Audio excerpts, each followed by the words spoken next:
नमस्कार, बहुत बहुत स्वागत है दोस्तों आप सभी का अपने YouTube चैनल में। और यहां पर एक सबसे मुश्किल गुत्थी को सुलझाने वाले हैं। यहां पर जनवरी से जुलाई निकल गया है और अगस्त आ चुका है और अभी तक क्या आपकी प्रिपरेशन शुरू नहीं हुई है यूपीएससी 2024 की, जहां तक बात है, या फिर आपने अभी मई में ही आपका कॉलेज खत्म हुआ है और अभी आपने तैयारी शुरू करने की सोची ही थी कि इतने में जुलाई भी खत्म हो गया और अगस्त आ गया। अगर आपको ये सभी सवाल परेशान कर रहे हैं तो यहां पर आप बिल्कुल एकदम सही जगह पर आए हैं, जहां पर हम डिस्कस करने वाले हैं होलिस्टिक प्रिपरेशन की स्ट्रैटेजी 2024 का यूपीएससी का जो एग्जाम होना है इसकी। और दूसरी बात, यहां पर कोई भी फिजूल की मोटिवेशन की बात नहीं होगी।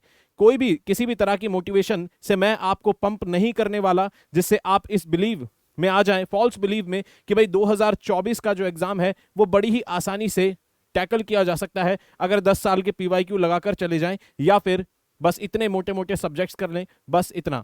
ये सारी बातें नहीं होगी। यहां पर working practical strategy, working guidance जो होगी उसकी बात होगी, वर्किंग पॉइंट्स के ऊपर बात होगी, और यहां पर हम देखेंगे किस तरह से होलिस्टिकली हम तैयारी कर सकते हैं। जितना हमारे पास टाइम है, इस मिनिमम टाइम में हम क्या मैक्सिमम पॉसिबल कर सकते हैं। ठीक है, चलिए। तो पहली बात, जब हम अब अगस्त में हैं और यहां से अब तैयारी को शुरू कर रहे हैं तो देखेंगे किस तरह से स्ट्रेटेजी हमारी रहनी चाहिए। यहां पर हमारे पॉइंट्स ऑफ डिस्कशन जो होंगे इस पूरे वीडियो के अंदर, इसमें हम देखेंगे कि भाई किस तरह से हम, सबसे पहला सेगमेंट जो होगा हमारा, सबसे पहले हम देखेंगे कि कैसे हम कवर कर सकते हैं लिमिटेड टाइम में स्टैटिक सब्जेक्ट्स को। सबसे पहले स्टैटिक सब्जेक्ट्स को हमारा कवर करने पर फोकस रहेगा। सबसे पहली स्ट्रेटेजी स्टैटिक सब्जेक्ट के बारे में होगी। दूसरी स्ट्रेटेजी जो हमारी होगी, दूसरा फेज होगा हमारी स्ट्रेटेजी का, वो होगा ऑप्शनल और एथिक्स को डेडिकेटेड। ठीक है, और थर्ड फेज जो होगा इसके अंदर हम प्रीलिम्स के मॉक टेस्ट लगाएंगे और सीसेट को भी बैलेंस करने की कोशिश करेंगे। ये तीनों ही फेजेस जो हैं, इन सभी फेजेस में आपको अब जाना है, एंट्री लेनी है। यहां पर हम देखेंगे किस तरह से आप अगस्त में अपनी यात्रा शुरू करेंगे और इन तीनों स्टेजेस से आपको होकर गुजरना है। अगर आप इन तीनों स्टेजेस से होकर गुजर जाते हैं तो आपकी प्रिपरेशन, यकीन मानिए, जब आप मई के अंदर एग्जाम देंगे, ठीक है, मेरे ख्याल से 26 मई के आसपास ये एग्जाम होना है यूपीएससी का प्रीलिम्स। जब आप मई में एग्जाम देने जाएंगे तो आप बहुत ज्यादा सेटिस्फाइड होंगे अपनी तैयारी से। अगर आप इन 3 स्टेजेस को फॉलो करते हैं और जो आज हम डिस्कस करने वाले हैं, अगर आप उनको फॉलो करते हैं तो आप यकीनन बहुत सेटिस्फाइड होंगे। मैं यहां पर आपके रिजल्ट की कोई गारंटी नहीं लूंगा, कोई दावा नहीं ठोकूंगा, रिजल्ट आपके हाथ में है। आप इन 3 फेजेस में कितने अच्छे, कितने डेडिकेटेडली तरीके से आप गुजरते हैं और आपका क्या टेम्परामेंट है, आप कितनी क्वालिटी और कितनी क्वांटिटी पर टाइम देते हैं, ये सभी चीजें आपका रिजल्ट डिसाइड करती है। और ऑब्वियसली कि भाई आपकी लाइफ में इन 3 फेजेस के दौरान, आपके जीवन में, आपके घर में क्या समस्याएं, क्या चीजें चल रही हैं, वो सब भी मैटर करता है। ठीक है, लेकिन यहां पर हमारी कोशिश रहेगी कि आप इन 3 फेजेस में, आपको 3 फेजेस बताऊंगा, इनसे आपको गुजरना है और अपना मैक्सिमम फोकस वहीं पर बनाए रखना है कि बस मुझे 3 फेजेस क्रॉस करने हैं। और ये क्रॉस करके आप देखेंगे आप एक कंफर्टेबल पोजीशन में आ जाएंगे। आपके दिमाग से पैनिक, डर और एंग्जाइटी जो है वो बहुत हद तक कम हो जाएगी, वो निकल जाएगी, और आप एक फ्रूटफुल अटेम्प्ट देने की पूरी पोजीशन में होंगे। आपको कोई रिग्रेट नहीं होगा कि आपके पास स्ट्रेटेजी नहीं थी, आपके पास गाइडेंस नहीं थी। यहां पर 100% वर्किंग स्ट्रेटेजी आपको मिलने वाली है। तो सबसे पहला हमारा जो फेज होगा, स्टैटिक को कवर करेंगे। दूसरे फेज के अंदर हम ऑप्शनल और एथिक्स को कवर करेंगे, और थर्ड फेज के अंदर हम मॉक टेस्ट और सीसेट को बैलेंस करेंगे, यानी कि प्रीलिम्स ओरिएंटेड हमारी स्टडी रहेगी। तो अभी आपके पास, आपको एक जवाब तो यहां पर इम्प्लिसिट तरीके से मिल गया होगा कि भाई अभी आपके पास टाइम है, आपको घबराने की कोई जरूरत नहीं है। अगर अभी तक तैयारी आपकी शुरू नहीं हुई है तो अभी आपके पास टाइम है, आप बिल्कुल एक अच्छा अटेम्प्ट दे सकते हैं। मई का जो अटेम्प्ट है वो उसको दे सकते हैं। तो यहां पर शुरू करते हैं सबसे पहले फेज की, कि भाई स्टैटिक सब्जेक्ट को कैसे कवर करें। तो यहां पर बात करें, स्टैटिक सब्जेक्ट को देखेंगे और स्टैटिक सब्जेक्ट से हमें सबसे पहले शुरुआत करनी है। कारण क्या है? कारण ये कि स्टैटिक सब्जेक्ट जो है वो बेस है। स्टैटिक सब्जेक्ट ही आपको करंट अफेयर समझने में हेल्प करेंगे, और अगर आप करंट के पीछे शुरुआत में ही भागने लग जाएंगे तो आप देखेंगे कि पेपर में जो करंट अफेयर भी आता है वो भी स्टैटिक से लिंक्ड होकर आता है। और करंट अगर आपको समझना है तो स्टैटिक पर आपको जोर देना होगा, पहली बात। दूसरी बात, भाई static knowledge is permanent knowledge. Static knowledge permanent knowledge है, यही आपको अलग अलग डायमेंशंस देगी किसी भी करंट अफेयर के मुद्दे को समझने के लिए। और उसके अलावा करंट अफेयर का टेक्निकल एस्पेक्ट जो आपको मिलेगा वो इन स्टैटिक सब्जेक्ट से ही मिलेगा, और स्टैटिक सब्जेक्ट पर फोकस करने से ये फायदा होगा। मान लीजिए एक अटेम्प्ट में नहीं क्लियर होता है प्रीलिम्स या मेंस, तो सेकंड अटेम्प्ट में जो आपकी नॉलेज होगी, क्योंकि आपकी बेस और परमानेंट नॉलेज पर आपका फोकस था, आपके पास जो भी होगा फिर नेक्स्ट अटेम्प्ट में इसके ऊपर बिल्डअप होगा। आपको कुछ भी जीरो से काम शुरू नहीं करना है, किसी भी तरह का आपको ये नहीं होगा कि मुझे फिर से शुरुआत करनी है, तो बहुत कॉन्फिडेंस आपको रहेगा। तो हमारा फोकस सबसे पहले स्टैटिक पे रहेगा, क्यों? क्योंकि बेस है, परमानेंट सब्जेक्ट है स्टैटिक, ठीक है। और उसके अलावा जाहिर सी बात है, तीसरा इंपॉर्टेंट रीजन स्टैटिक पर फोकस करने का कि पेपर के अंदर, एग्जाम के अंदर अगर आप देखेंगे तो स्टैटिक एक बहुत मेजर रोल कंट्रीब्यूट करता है, ठीक है। करंट अफेयर जो है ठीक है आते हैं, लेकिन पिछले अगर सालों के 3 से 4 साल के अगर पेपर उठाएंगे तो स्टैटिक की वेटेज ज्यादा है, ठीक है। तो स्टैटिक पर हमें फोकस करना है। अब यहां पर सवाल यह उठता है कि भाई स्टैटिक में हमें सब्जेक्ट कवर करने हैं, तो कैसे करने हैं? पहली बात, सब्जेक्ट हमें कौन से कवर करने हैं, व्हाट आर दोज सब्जेक्ट। फिर हमें यह देखना है कि उन सब्जेक्ट को हमें कैसे कवर करना है, ठीक है। और यह भी देखेंगे बाय व्हाट टाइम, क्या टाइम फ्रेम है, क्योंकि लिमिटेड टाइम के अंदर हमें स्टैटिक सब्जेक्ट्स को कवर करना है। तो अगर यहां पर बात करें, सबसे पहली चीज आपको यहां पर जो ध्यान रखनी है वो ये कि भाई आपको सबसे पहले आपको यहां पर ये ध्यान रखना है कि आपके पास अब अगस्त है, ठीक है, सितंबर, अक्टूबर, नवंबर और दिसंबर, ठीक है।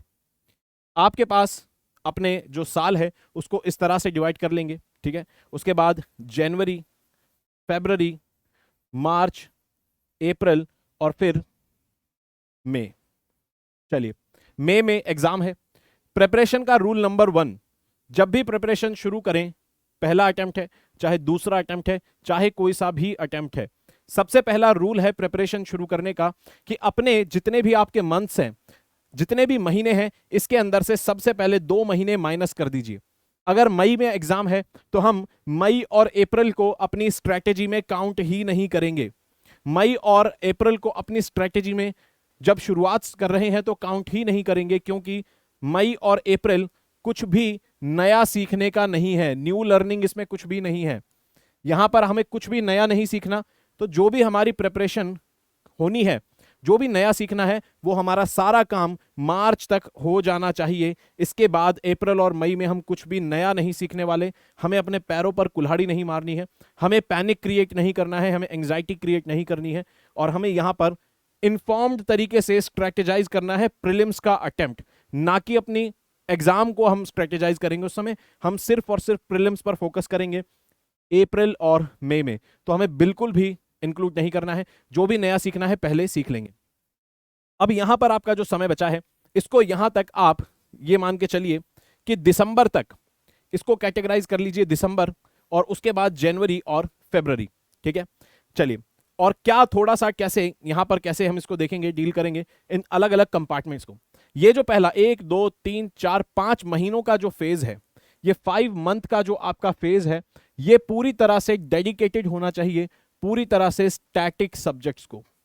स्टैटिक सब्जेक्ट्स आपके इन 5 महीने में, जैसे ही आप, और बहुत लंबा समय है 5 महीने, अगर आप स्टैटिक को फोकस होके करेंगे स्ट्रेटेजी के साथ, प्रायोरिटी के साथ और एक सिस्टम के साथ, कंसिस्टेंसी के साथ, तो आपको इसमें रिजल्ट्स जरूर मिलेंगे।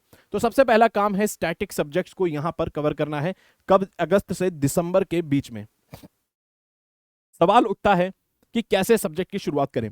कुछ यहां पर मिस्टेक्स याद रखनी है, ठीक है। अब यहां पर जो दूसरा फेज है, यहां पर हमें ध्यान देना है ऑप्शनल पर और एथिक्स पर, ठीक है, इसको भी डील करेंगे, ठीक है। और मेंस पर, यानी कि मेंस ओरिएंटेड पढ़ाई हमारी यहां पर होने वाली है। और यहां पर जो हमारी पढ़ाई होगी ये लर्निंग फेज है। इसके अंदर आप चाहे इसको प्री कह लीजिए या मेंस कह लीजिए या जो मर्जी कह लीजिए, ये लर्निंग फेज है, ये लर्निंग फेज है। यहां पर आप बस पढ़ रहे हैं और आपके दिमाग में हालांकि क्वेश्चन प्री और मेंस के होने चाहिए, तो इसको देखेंगे। यहां पर हम मेंस का यानी कि ऑप्शनल और एथिक्स को करेंगे, और मार्च, अप्रैल और मई, ये जो फेज है लास्ट के 3 महीने, यहां पर हम पूरी तरह से प्रीलिम्स पर सीसैट पर फोकस हो जाएंगे, यानी कि मॉक टेस्ट लगाएंगे, mock test plus revision. Last के मार्च, अप्रैल और मई के अंदर हम सिर्फ मॉक टेस्ट और रिवीजन। तो अगर आप देखें स्टैटिक आपका बैलेंस, यहां से आपके दिमाग में ऑप्शनल और एथिक्स की चिंता खत्म कि भाई मेरा प्री अगर हो गया और मेंस में बैठूंगा या बैठूंगी तो मेरे पास एथिक्स और ऑप्शनल का कुछ आधार है या नहीं है। तो यहां से आपका मेंस भी बैलेंस हो गया, और इधर से फिर लास्ट में आपने जो एक्चुअल में डिजर्विंग टाइम है, आजकल जो पेपर आ रहा है प्रीलिम्स का उसके हिसाब से, उतना आपने 3 महीना डेडिकेटेड तरीके से प्रीलिम्स को दे दिए। आपके ब्रेन की कंडीशनिंग भी प्रीलिम्स वाली हो जाएगी, क्योंकि आप 3 महीने से प्रीलिम्स के हिसाब से चल रहे हैं। तो यहां पर लास्ट के 3 महीने हमें पूरी तरह से प्रीलिम्स ओरिएंटेड हो जाना है। तो यहां पर अब पहला फेज उठाते हैं, हमें 3 फेजेस से गुजरना है। पहला फेज उठाते हैं 5 महीने का, ये जो स्टैटिक वाला फेज है। यहां पर हमें कुछ बातों का ध्यान रखना होगा, कुछ इंपॉर्टेंट बातों का हमें ध्यान रखना है। पहली चीज, क्या सब्जेक्ट पढ़ने हैं ये सब लोग जानते हैं, polity, history, economy, geography, art and culture, science and tech, environment, ये सब लोग जानते हैं सब पर, लेकिन कोई भी जो सबसे इंपॉर्टेंट चीज है इसकी बात नहीं करते हैं। मैंने कई लोगों को देखा है कि वो स्ट्रेटेजी वीडियोस में जब बात करते हैं, बहुत सारे लोग, लेकिन कोई ये नहीं बताता कि हमें क्या सीक्वेंस रखना है सब्जेक्ट्स का। ठीक है, सब्जेक्ट्स आपको सारे ही करने हैं, अल्टीमेटली एट दी एंड सारे सब्जेक्ट्स आपको करने हैं, लेकिन क्या सीक्वेंस आपका होना चाहिए। आपका जो सब्जेक्ट्स का सीक्वेंस है, आपका जो सब्जेक्ट का सीक्वेंस है, ये आपका एक अटेम्प्ट बढ़ा सकता है या फिर आपका एक अटेम्प्ट कम भी कर सकता है। इतनी पावर है इस सीक्वेंस के अंदर। सब्जेक्ट्स का सीक्वेंस बहुत ज्यादा इंपॉर्टेंट है, कौन सा सब्जेक्ट पहले करना है कौन सा बाद में, ये आपका पूरा 1 साल बचा सकता है या एक्स्ट्रा लगा सकता है। तो हम जब इस 5 महीने के फेज में आपने अब एंट्री करी, अगस्त चल रहा है, तो आपको सीक्वेंस भी समझना होगा कि कौन सा सब्जेक्ट पहले उठाना है और कैसे फिर उसको करना है। तो यहां पर अगर बात करें, सबसे इंपॉर्टेंट चीज, एक गलती जो मैं आपको बताना चाहता हूं कि अब सीक्वेंस की बात हो गई, तो पहले देखते हैं कि सीक्वेंस, कि भाई सीक्वेंस हमारा सब्जेक्ट्स का क्या होना चाहिए, स्टैटिक सब्जेक्ट्स का। ठीक है, स्टैटिक सब्जेक्ट्स का सीक्वेंस क्या होना चाहिए। सबसे पहले आपको हर हालत में, आप चाहे यूपीएससी की तैयारी आप कर रहे हैं, आपको सबसे पहले शुरुआत हमेशा करनी है पॉलिटी से। आपको हमेशा पॉलिटी से शुरुआत करनी है, ये रूल नंबर 2 है। क्यों भाई?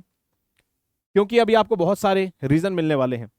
पॉलिटी से हमेशा शुरुआत इसलिए करेंगे कि जैसे ही आपने पॉलिटी शुरू की, आप देखेंगे जैसे ही आपकी पॉलिटी खत्म होगी तो आप देखेंगे, या फिर पॉलिटी जब आप पढ़ रहे होंगे तो आपको धीरे धीरे न्यूज़पेपर के एडिटोरियल्स जिनके अंदर पॉलिटी की न्यूज़ है, भाई स्पीकर की कोई पावर है उस पर आर्टिकल है, पार्लियामेंट्री फॉर्म ऑफ डेमोक्रेसी पे आर्टिकल है, उस पर आपको समझ आएगी चीज़ें। उसके अलावा बजट सेशन शुरू होने वाला है, उसके अलावा मॉनसून सत्र शुरू होने वाला है, ये सारी चीजें आपको समझ आएंगी धीरे धीरे जैसे ही पॉलिटी शुरू करेंगे। पॉलिटी शुरू करते करते करंट अफेयर का एक पोर्शन आपको समझ आने लगेगा, अंडरस्टैंडिंग डेवलप होगी, थ्योरी यहां पढ़ेंगे, प्रैक्टिकल यहां मिलेगा, यानी कि एडिटोरियल समझ आने लगेंगे। ठीक है, दूसरा पॉलिटी इसलिए इंपॉर्टेंट है क्योंकि पॉलिटी कई सारे पेपर्स के अंदर इसका इंटरसेक्शन आपको मिलता है। इंटरसेक्शन मिलेगा, जैसे कि एथिक्स में आपको पॉलिटी का इंटरसेक्शन मिलेगा, एसए में मिलेगा, जीएस पेपर 1 2 3 4 सबकी बात करें, सबके अंदर पॉलिटी में जो चीजें इस्तेमाल होती हैं, प्रिंसिपल्स, उसके अलावा आर्टिकल्स, इन सबको आप रेफरेंस दे सकते हैं इन सभी पेपर में। कितने भी पेपर हों ऑप्शनल को छोड़ के, अगर आपका ऑप्शनल पीएसआईआर नहीं है वो बात अलग है, तो बाकी सभी पेपर में पॉलिटी आपको हेल्प करती है डायरेक्टली और इनडायरेक्टली। ठीक है, और तीसरी चीज यहां पर, ये जो सर्विस है यूपीएससी जो सर्विस है, उसके अलावा ये जो एग्जाम है, जैसे हमने देखा सभी पेपर्स में पॉलिटी मिल रही है, ये जो सर्विस है ये सर्विस ही पूरी पॉलिटी की सर्विस है। गवर्नेंस, जो आप गवर्नेंस में जाएंगे, एडमिनिस्ट्रेशन का आप पार्ट बनेंगे, इर्रिस्पेक्टिव ऑफ आपकी सर्विस, यहां पर पॉलिटी गवर्नेंस आपकी सर्विस की रिक्वायरमेंट है। तो सबसे पहली चीज आपको पॉलिटी पढ़नी होगी। ठीक है, क्योंकि मैंने जैसे बताया सभी पेपर्स में आप जब जीएस 1 को भी उठाएंगे तो वहां पर भी कोई आर्टिकल मिल जाएगा आपको, वुमेन से जुड़ा हुआ कोई आर्टिकल मिल जाएगा। ठीक है, तो उसमें भी कॉन्स्टिट्यूशन का कोई आर्टिकल रेफरेंस आपको रूप में मिल सकता है। तो यहां पर सभी चीजों में इंटरलिंकेजेस मिलती है।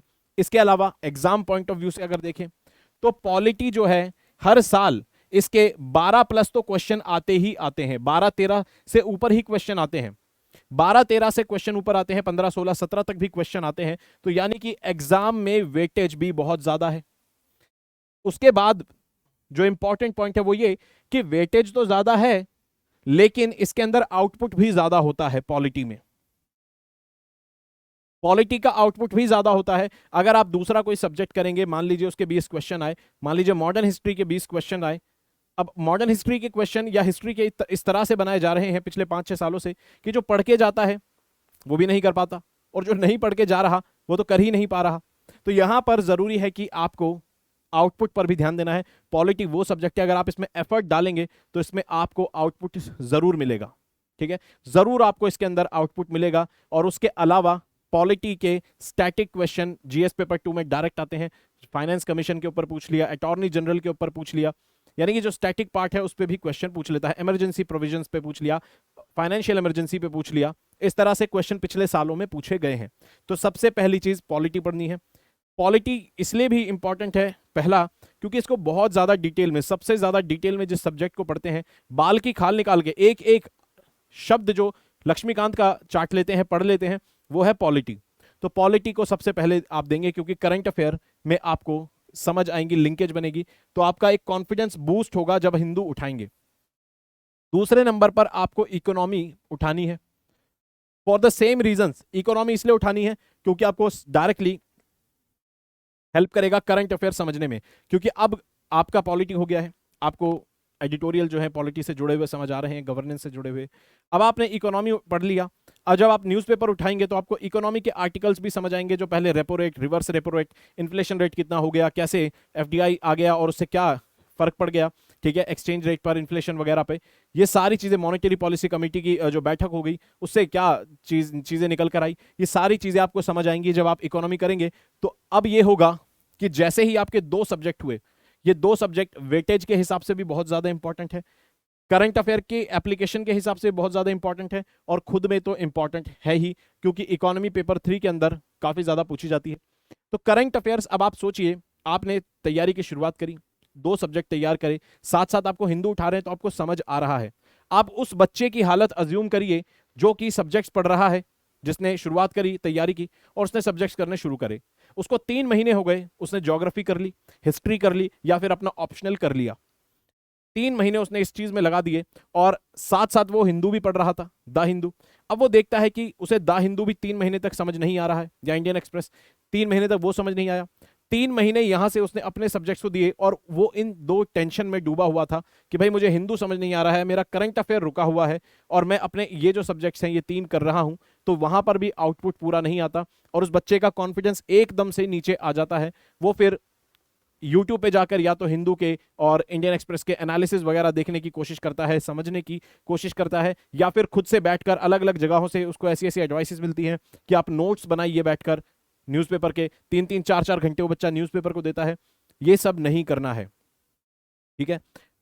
सबसे बड़ी गलती यही होती है कि सीक्वेंस हम शुरू नहीं करते। और टेंडेंसी क्या होती है, जनरल टेंडेंसी, ये मैं आपको बताता हूं। जो ह्यूमैनिटीज बैकग्राउंड के बच्चे हैं, तो ह्यूमैनिटीज बैकग्राउंड से आते हैं स्टूडेंट, खासतौर पर जब वो सेल्फ स्टडी की शुरुआत करते हैं या फिर कोचिंग में भी जब जाते हैं, हम देखते हैं ह्यूमैनिटीज बैकग्राउंड के बच्चे ज्यादातर में टेंडेंसी होती है हिस्ट्री से शुरुआत करने की। ज्यादातर दोस्त हिस्ट्री उठा लेते हैं और हिस्ट्री में फिर उनका इंटरेस्ट उतना बन भी नहीं पाता है, ठीक है, शुरुआत में ही। और क्यों भाई, हिस्ट्री ऐसा सब्जेक्ट है दोस्तों, इसके अंदर एंशियंट है, इसमें मिडिवल है, इसके अंदर मॉडर्न है, इसके अंदर वर्ल्ड है। हिस्ट्री का सब्जेक्ट खुद में 4 सब्जेक्ट्स के बराबर है। एक बच्चा एंशियंट, मिडिवल, मॉडर्न नया नया आया, उसने शुरू करी, उसके 3 महीने हो गए, वो अभी तक मिडिवल हिस्ट्री तक भी नहीं पहुंचा है ठीक से, या फिर मिडिवल हिस्ट्री बस मॉडर्न हिस्ट्री तक भी नहीं पहुंचा है और मॉडर्न हिस्ट्री या फिर खत्म होने वाली है, ठीक है। और वर्ल्ड की अभी बात भी नहीं है। और अगर कोई कोई बच्चा करता है वर्ल्ड हिस्ट्री पहले उठा लेता है। आईआर की जो न्यूज आजकल आपने देखा होगा, बहुत ज्यादा वीडियोस जो है इंटरनेट पे जियोपॉलिटिक्स के ऊपर बनती है। दोस्तों जियोपॉलिटिक्स में आपका पेपर नहीं आना है, आपको थीसिस नहीं लिखनी है कि एक छोटी छोटी न्यूज कि अमेरिका में प्रेसिडेंट बाइडेन ने क्या कर दिया, प्रेसिडेंट बाइडेन किससे मिलने गए, पाकिस्तान कितने कंट्रीज के पास लोन लेने के लिए अर्जी लगा रहा है, पाकिस्तान भिखारी बन गया दोबारा से। ये सारी न्यूज किसी काम की नहीं है। छोटी छोटी जियोपॉलिटिकल डेवलपमेंट्स आपके काम की नहीं है। लार्जर पर्सपेक्टिव में पढ़ना है। इसलिए शुरुआत में बच्चा जो आता है वो इंटरनेशनल रिलेशन में इतना खो जाता है कि वो भी ये गलती करता है कि इंटरनेशनल रिलेशन और वर्ल्ड हिस्ट्री पढ़ने लग जाता है शुरुआत में ही आते, जैसे उसको थीसिस सबमिट करनी है इंडिया चाइना रिलेशन या फिर इंडिया के नेबरहुड पे। ठीक है, ह्यूमैनिटीज के दोस्तों में सबसे बड़ी समस्या होती है कि कई बच्चे हिस्ट्री से शुरुआत कर लेते हैं, जो कि आपको नहीं करनी है। उसके अलावा जो साइंस बैकग्राउंड के लोग आते हैं, साइंस बैकग्राउंड के, इनकी टेंडेंसी होती है ज्योग्राफी से शुरुआत करते हैं। ज्योग्राफी से शुरुआत करते हैं क्यों? क्योंकि भाई ज्योग्राफी ही समझ आती है। ठीक है, बाकी और सब्जेक्ट्स में तो थियरीज है, ज्योग्राफी साइंस से मैच करती है। साइंस बैकग्राउंड से आए हैं, 11वीं 12वीं बीटेक 7 साल से साइंस कर रहे हैं, पढ़ रहे हैं। दिमाग को थ्योरी पढ़ने की आदत ही नहीं है, दिमाग नंबर्स में चलता है। सेंटेंस और टेक्स्ट पढ़ने की आदत ही नहीं है, एक लाइन पढ़ी फिर जंप करके 2 लाइन फिर ऐसे पढ़ना है। पैराग्राफ कॉन्टिन्यूअस टेक्स्ट पढ़ने की आदत खत्म हो जाती है। इसीलिए साइंस वाले बच्चे क्या करते हैं, आते ही ज्योग्राफी को सबसे पहले उठाते हैं और इसको एज ए सब्जेक्ट करने लगते हैं। और शुरुआत में ये भी टाइम लेता है, बाद में जब तक पॉलिटी और इकोनॉमी का नंबर आता है तब तक 2 महीने 3 महीने निकल चुके होते हैं। करंट अफेयर समझ नहीं आ रहा होता है, कॉन्फिडेंस शेक होने लग जाता है। तो इसीलिए फिर आप बाद में फिर वो एक साइकिल ऐसा चल जाता है कि आप कॉन्फिडेंस और अपना माइंडसेट ही मैनेज करने में लग जाते हैं, फिर तैयारी नहीं होती। जैसे ही नवंबर दिसंबर आ जाता है, आपके सब्जेक्ट्स रेडी नहीं है, फिर आपके दिमाग में अलार्म और घंटी बजने लग जाएगी, फिर आप बस अपना कॉन्फिडेंस ही मैनेज करेंगे, स्ट्रैटेजी मैनेज और सब्जेक्ट मैनेज नहीं कर पाते। तो सबसे पहली चीज जो हमें याद रखनी है कि भाई हमें यहां पर सबसे पहले करनी है हिस्ट्री, सबसे पहले पॉलिटी करनी है, फिर उसके बाद इकोनॉमी करनी है। तीसरे नंबर पर हमें यहां पे आकर इकोलॉजी एंड एनवायरनमेंट को पढ़ना है। इकोलॉजी और एनवायरनमेंट को क्यों पढ़ना है?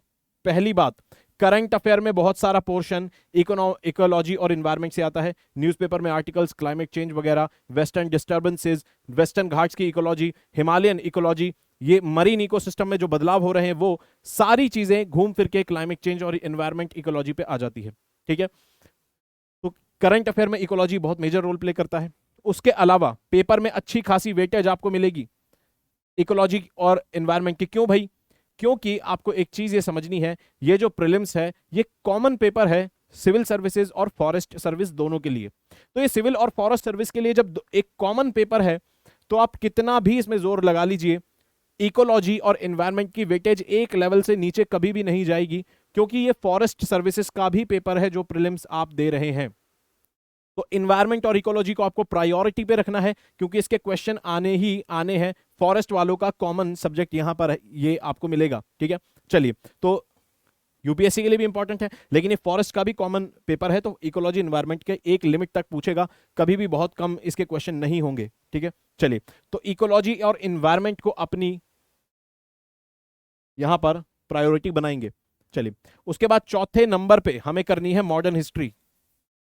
मॉडर्न हिस्ट्री पर चौथे नंबर पर फोकस जरूर करेंगे, क्योंकि मॉडर्न हिस्ट्री क्या है, अब यहां पे हमने बात करी है मेडिवल और एंशिएंट को अभी नहीं छुआ है, सिर्फ मॉडर्न हिस्ट्री, क्योंकि अब हमें एग्जाम के हिसाब से भी थोड़ा देखना है। ठीक है, यहां पर हमें एग्जाम के हिसाब से भी चले, प्लस हमारे माइंडसेट के हिसाब से भी हमने इन प्रायोरिटी को बनाया कि कैसे हमें चीजें समझ आएंगी। मॉडर्न हिस्ट्री को अब यहां पर उठाएंगे क्योंकि पेपर के अंदर पूछता है। ठीक है, उसके अलावा मॉडर्न हिस्ट्री एक स्पेसिफिक सब्जेक्ट है जिसके क्वेश्चन, नेशनल स्ट्रगल के क्वेश्चन जीएस पेपर 1 में पूछ लेता है हाईली फैक्चुअल तरीके से कि भाई गांधी जी का कंट्रीब्यूशन बताइए नेशनल फ्रीडम स्ट्रगल में, वुमेन पार्टिसिपेशन बताइए नेशनल फ्रीडम स्ट्रगल में, वर्कर्स का पार्टिसिपेशन बताइए नेशनल फ्रीडम स्ट्रगल के अंदर। ठीक है, और कॉलोनियल पॉलिसी के ऊपर क्वेश्चन आ जाता है। इस तरह से specific question modern history GS paper 1 से आता है, इसलिए मॉडर्न हिस्ट्री को हम प्रायोरिटी अपनी बनाएंगे। ठीक है, चलिए, और उसके अलावा आपने देखा होगा कि पॉलिटी और मॉडर्न हिस्ट्री के कुछ चैप्टर्स जो हैं शुरुआत के, खासतौर पर पॉलिटी के और मॉडर्न के, वो कुछ थोड़े ओवरलैप भी करते हैं हिस्टोरिकल अंडरपिनिंग्स वाले। तो यहां पर मॉडर्न हिस्ट्री हमें करनी है। 5वें नंबर पर यहां पर फोकस देंगे एंशिएंट को। ठीक है, और आर्ट एंड कल्चर को, सॉरी 5वें पे देंगे साइंस एंड टेक को। ठीक है, साइंस एंड टेक भी अच्छी खासी पूछ रहा है, और अच्छी बात यह है साइंस एंड टेक के अंदर जो क्वेश्चन पूछता है वो आसान होते हैं। अगर आप साइंस एंड टेक पे थोड़ा फोकस करके जाएंगे तो क्वेश्चन काफी ज्यादा डुएबल होते हैं। अगर 10 क्वेश्चन पूछता है तो 10 में से 3 छोड़ दिए, 7 तो ऐसे होते हैं जो आप कर देंगे। ज्यादातर में ऑल ही आंसर होता है, और अगर नहीं होता ऑल तो आप एलिमिनेट भी कर सकते हैं। हालांकि अब एलिमिनेट का ऑप्शन नहीं है, लेकिन फिर भी बहुत सारे सवालों में अभी भी एलिमिनेशन की टेक्निक बची हुई है। तो यहां पर साइंस एंड टेक, आपको मॉडर्न के बाद साइंस एंड टेक पर फोकस रखना है, ठीक है। उसके बाद यहां पर छठे नंबर पर हमें art and culture and ancient history पर फोकस रखना है। एंशिएंट हिस्ट्री और आर्ट एंड कल्चर को एक साथ पढ़ेंगे, ठीक है। और मिडिवल हिस्ट्री जो है उसको आप चाहें, क्योंकि टाइम लिमिटेड है, तो अभी आप चाहें तो स्किप कर सकते हैं। जब आपको समय मिले तो आप मेडिवल हिस्ट्री पढ़ लीजिएगा। मैंने इस प्रायोरिटी ऑर्डर में मेडिवल हिस्ट्री को जानबूझकर जगह इसलिए नहीं दी है क्योंकि टाइम कम है, और यहां पर हम अगस्त में हैं और हम 2024 की बात कर रहे हैं, ठीक है। तो 1 2 3 4 5 6, इन 6 सब्जेक्ट्स को आपको इसी प्रायोरिटी में कवर करना है। तो अगर आप इस प्रायोरिटी में करेंगे, अब आप यहां पर एक चीज देखिए, मान लीजिए आपने, कितने महीने हैं आपके पास? आपके पास है अगस्त सितंबर अक्टूबर नवंबर, 5 महीने। आपने पूरा एक महीना या फिर आप कह सकते हैं 25 दिन आपने पॉलिटी को दे दिए, ठीक है। और यहां से आप चाहें तो 20 सितंबर के आसपास तक आपने इकोनॉमी को दे दिया, 25-25 दिन भी मान लीजिए। तो लगभग आपने ऑलमोस्ट एक एक महीना दोनों ही सब्जेक्ट्स को दे दिया है, ठीक है। दोनों ही सब्जेक्ट्स को आपने एक एक महीना दे दिया है। ये इनको टाइम देना बनता भी है। इनको चाहे आप शुरुआत के 25-25 दिन भी दे दिया आपने दोनों सब्जेक्ट्स को, तो कोई इसमें चिंता करने की, टेंशन लेने की जरूरत नहीं है। सिंगल माइंडेड टाइम दीजिए इन सब्जेक्ट्स को, क्योंकि इनमें आउटपुट आएगा। और ये पेपर, ये जो पॉलिटी और इकोनॉमी है, आपका आधार तय करेंगे आने वाली सब्जेक्ट्स के। ये पेपर अगर लूज रह गए तो यकीन मानिए ये आपके आने वाले अटेम्प्ट्स में भी समस्या पैदा करेंगे और बाद में भी आपको कॉन्फिडेंस कभी गेन नहीं होने देंगे, ठीक है। यहां पर हो गया सितंबर की 20 तारीख तक या 25 तारीख तक आपके आपकी पॉलिटी और इकोनॉमी हो चुकी है। अब आप अक्टूबर के अंदर एंट्री ले चुके हैं, तो अक्टूबर के 15 से 20 दिन के अंदर अंदर 15 से 20 दिन के अंदर अंदर आपको इकोलॉजी एनवायरनमेंट को खत्म कर देना है। 15 दिन के अंदर आराम से आप इसको वीडियोज के साथ, वीडियो प्लस जो बुक है इकोलॉजी एनवायरनमेंट की, उसको पढ़ के आप खत्म कर सकते हैं, ठीक है। कि आपने वीडियो देखी, वीडियो लेक्चर देखा, 2.5-3 घंटे आपने वीडियो लेक्चर देखा, और उसके बाद 4-5 घंटे दबा के आपने बुक को दे दिए, क्योंकि वीडियो लेक्चर देख लिया तो फिर आपको समझ भी आएगा टेक्स्ट। तो यहां पर आप इकोलॉजी एनवायरनमेंट 15 से 20 दिन के मार्जिन में कवर कर सकते हैं, ठीक है। 15 से 20 दिन के मार्जिन में आप कवर कर सकते हैं। तो अक्टूबर की 15 तारीख तक आपकी ये भी हो जाएगी। उसके बाद अक्टूबर की मान लीजिए 20, अब बफर थोड़ा लेके चलते हैं, 20 अक्टूबर से आप चलते हैं और नवंबर की आप यहां पे लगभग 10 तारीख तक, ठीक है, नवंबर की 10 या फिर नवंबर की 15 तारीख तक, नवंबर की 15 तारीख तक आपने मॉडर्न हिस्ट्री भी कवर कर ली है। आपने मॉडर्न हिस्ट्री भी कवर कर ली है। और अब अगर आप देखेंगे तो यहां पर 15 दिन आपके लिए बहुत हैं, सफिशिएंट है एंशिएंट हिस्ट्री को प्लस आर्ट एंड कल्चर को कवर करने के लिए। 15 से 20 दिन सफिशिएंट है आर्ट एंड कल्चर और एंशिएंट हिस्ट्री को कवर करने के लिए, ठीक है। क्योंकि अगर आप एंशिएंट हिस्ट्री को अगर पढ़े भी तो 20 घंटे में लेक्चर्स जो हैं वो भी डिटेल वाले लेक्चर्स खत्म हो जाते हैं। मैं उनकी बात नहीं कर रहा जो आपको एंशिएंट हिस्ट्री का सिर्फ इंट्रो देते हैं। डिटेल में एक एक चीज कवर करने वाले जो कोर्सेज हैं उसमें 20 घंटे में 20 क्लासेस के अंदर 2-2 घंटे की 20 क्लासेस में आराम से खत्म हो सकती है एंशिएंट हिस्ट्री। तो आप एंशिएंट हिस्ट्री को 15 दिन के अंदर खत्म कर सकते हैं। अब आपके पास बचता है दिसंबर। तो अब आप दिसंबर के अंदर आप देख सकते हैं कि साइंस एंड टेक जो है, ठीक है, तो अब आपके पास बफर टाइम भी बच जाएगा और साइंस एंड टेक का भी समय निकल जाएगा। आप चाहें तो 15 से 20 दिन बढ़ा लीजिए, यहां पर एडजस्ट करते करते आपका साइंस एंड टेक भी आप 10-12 दिन और दे दीजिए साइंस एंड टेक पर। और basically science and take current affair का ही पार्ट होता है, ठीक है। तो आपको जैसे जरूरत लगे स्टैटिक समझने की तो वीडियोस देख लीजिए, करंट की जुड़ी हुई वीडियोस देखिए, ठीक है। और यहां पर साइंस एंड टेक को आप कवर करिए, बफर टाइम भी मिलेगा इन सब के बीच में। तो कुल मिला के हमने ये एक प्लान ये देख लिया कि हाँ ये पॉसिबल है कि मेजर टाइम अगर इकोनॉमी और पॉलिटी को दिया जाए उसके बाद भी हम सभी सब्जेक्ट्स के लिए, कोर सब्जेक्ट्स के लिए टाइम निकाल सकते हैं। तो आपको मैंने यहां पर पॉसिबिलिटी पूरी बता दी है और बहुत अच्छे से आप कवर कर सकते हैं। यहां पर आपका एक फेज कंप्लीट हो गया है, कोर सब्जेक्ट्स का आपका फेज कंप्लीट हो गया है।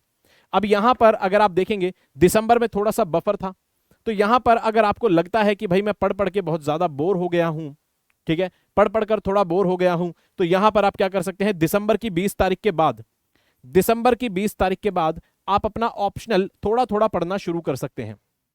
जैसे कि कैसे पढ़ना है, जैसे कि दिन को 2 हिस्सों में बांट लेना है, एक मेजर फोकस, एक माइनर फोकस।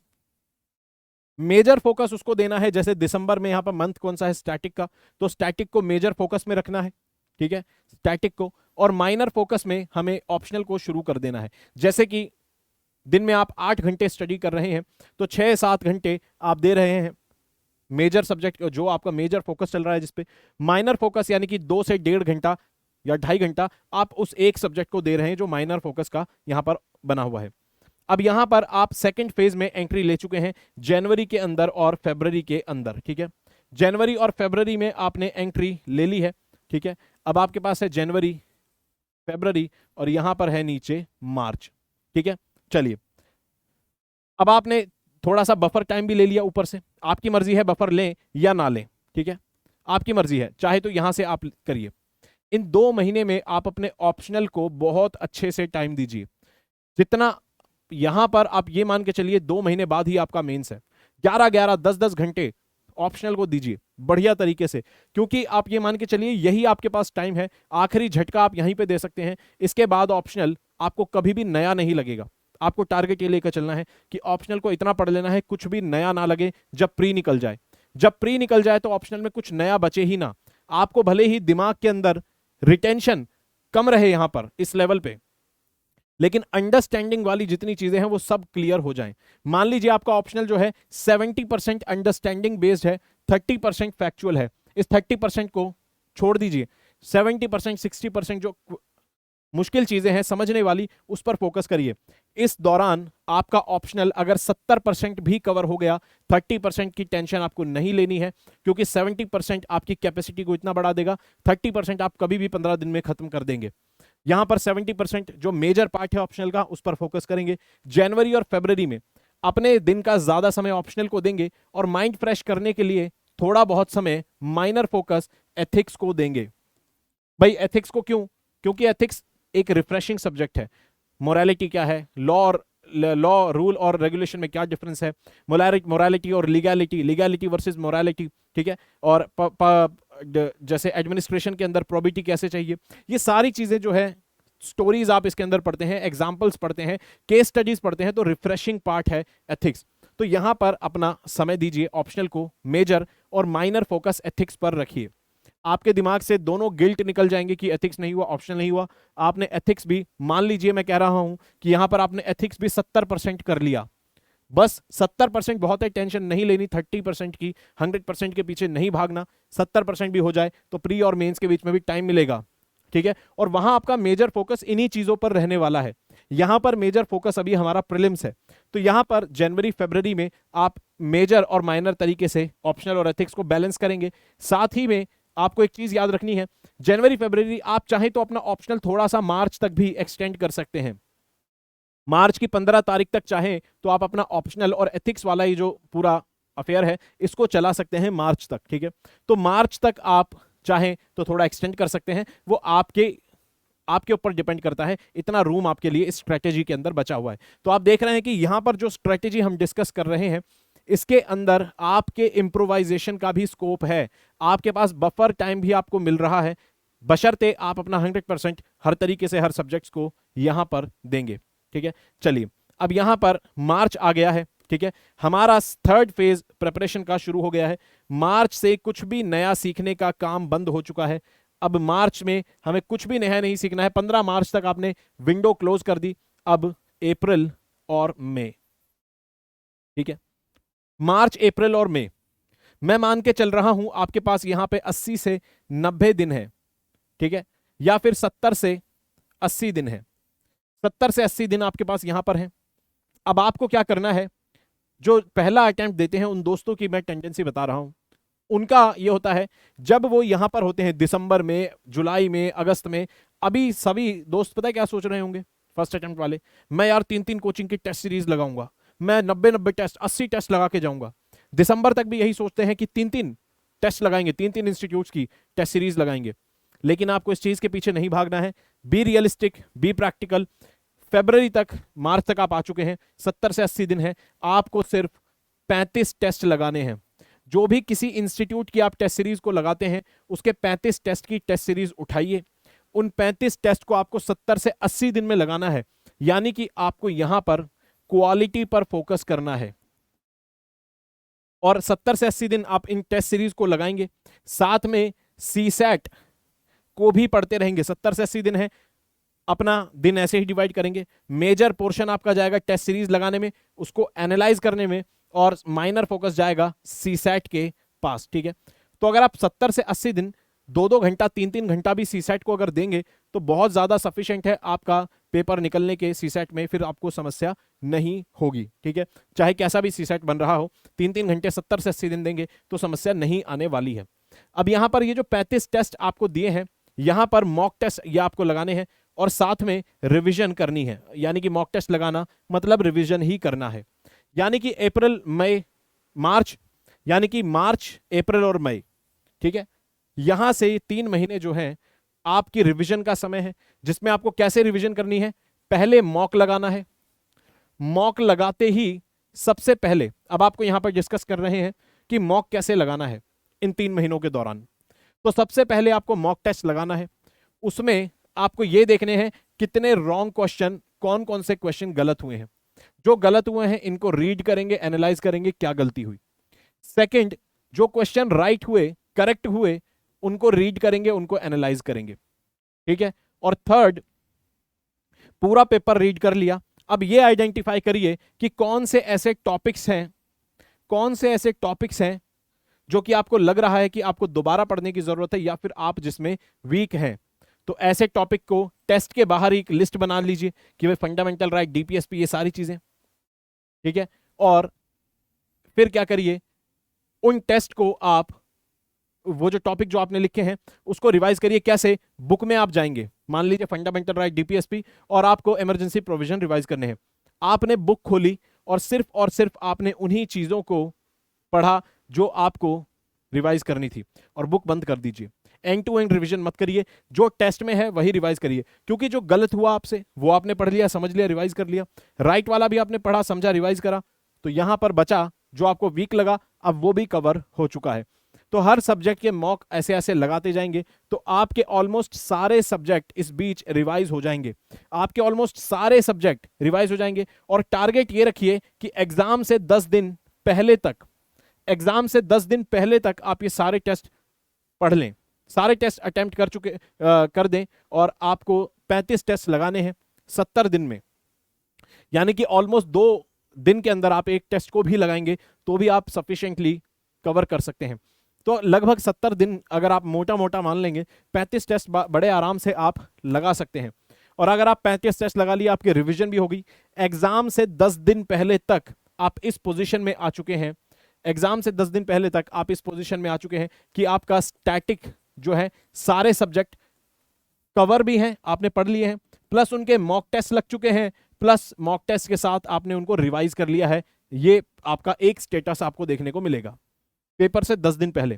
पेपर से 10 दिन पहले दिमाग में यह चिंता भी नहीं रहेगी कि अगर प्री निकल गया तो मेंस में क्या गुल खिलाएंगे। तो यहां पर आपको मेंस के लिए भी एक चीज ये पता होगी कि भाई मेरा ऑप्शनल और एथिक्स जो है कम से कम 70-80% तो मैंने पढ़ा हुआ है, 70-80% मेरे दिमाग में है। मुझे पता है मेंस के बाद दिमाग, प्री के बाद आपका दिमाग जो है सिंगल माइंडेडली मेंस के बारे में सोचेगा, तो ये बहुत ज्यादा बड़ी आपको बढ़त महसूस होगी, क्योंकि स्टैटिक का जो पार्ट है वो आपको मेंस में भी हेल्प करेगा, जीएस में। यहां से ऑप्शनल और एथिक्स बैलेंस हो गया। थर्ड, जो सबसे जरूरी चीज है कि भाई आपने मॉक टेस्ट लगा लिए, प्लस सीसैट पर भी फोकस कर लिया। ये 10 दिन पहले आपका स्टेटस है। लास्ट के जो 10 दिन है, लास्ट के 10 दिन जो है, इनमें आपको इंटरनेट का भरपूर इस्तेमाल करना है, और कैसे चीजों को सर्च करके पढ़ना है एक एक चीज को, उसके लिए मैं एक सेपरेट वीडियो बना दूंगा। ठीक है, लास्ट के 10 दिन इंटरनेट का भरपूर इस्तेमाल करना है, अपनी मर्जी से रिवीजन करनी है। जो सब्जेक्ट लगे एंड टू एंड रिवाइज करना है उसको देख लीजिए, टॉपिक वाइज करना है वो देख लीजिए, और दिमाग को लाइट मोड रखेंगे। लास्ट के 10 दिन बहुत लाइट स्टडी करेंगे 8 से 9 घंटा। ठीक है, ज्यादा 15-16 मतलब कर लीजिए, आपका 15-16 मन है तो पेपर से 3 दिन पहले तक कर लीजिए। पेपर से 3 दिन 2 दिन पहले तक सिर्फ 5 6 7 8 8 9 घंटे, इससे ज्यादा नहीं पढ़ेंगे, और वो भी लाइट मोड में। इंटरनेट का इस्तेमाल कर लिया, कोई वीडियो देख ली, इस तरह से पढ़ेंगे, फैक्ट्स पढ़ लिए, समझने वाली मोटी चीजों पे एनर्जी नहीं लगाएंगे। तो ये पूरी स्ट्रेटेजी आप देख सकते हैं। यहां पर स्टैटिक, मेंस और आपका सीसैट और साथ में मॉक टेस्ट तक भी आपके कवर हो चुके हैं। ठीक है, वो सब यहां पर आपके कवर हो चुके हैं। तो आप बहुत कंफर्टेबल पोजीशन में होंगे जब आप यहां पर, ठीक है, जब आप यहां पर पेपर को मई के अंदर देंगे। ठीक है, तो पेपर में आप मई में पेपर को देंगे, बहुत अच्छी पोजीशन में होंगे। और ये थी पूरी स्ट्रेटेजी दोस्तों। अगर आपको वीडियो अच्छी लगी तो वीडियो को लाइक करेंगे, चैनल को सब्सक्राइब करेंगे, साथ में यहां पर आप मुझसे कनेक्ट कर सकते हैं। इंस्टाग्राम के ऊपर डायरेक्टली मुझसे आप कनेक्ट कर सकते हैं। पीडीएफ के लिए टेलीग्राम चैनल ज्वाइन करना होगा, साथ में मेल भी कर सकते हैं कोई भी डाउट हो तो। तब तक पढ़ते रहेंगे, अपना ख्याल रखेंगे। जय हिंद दोस्तों।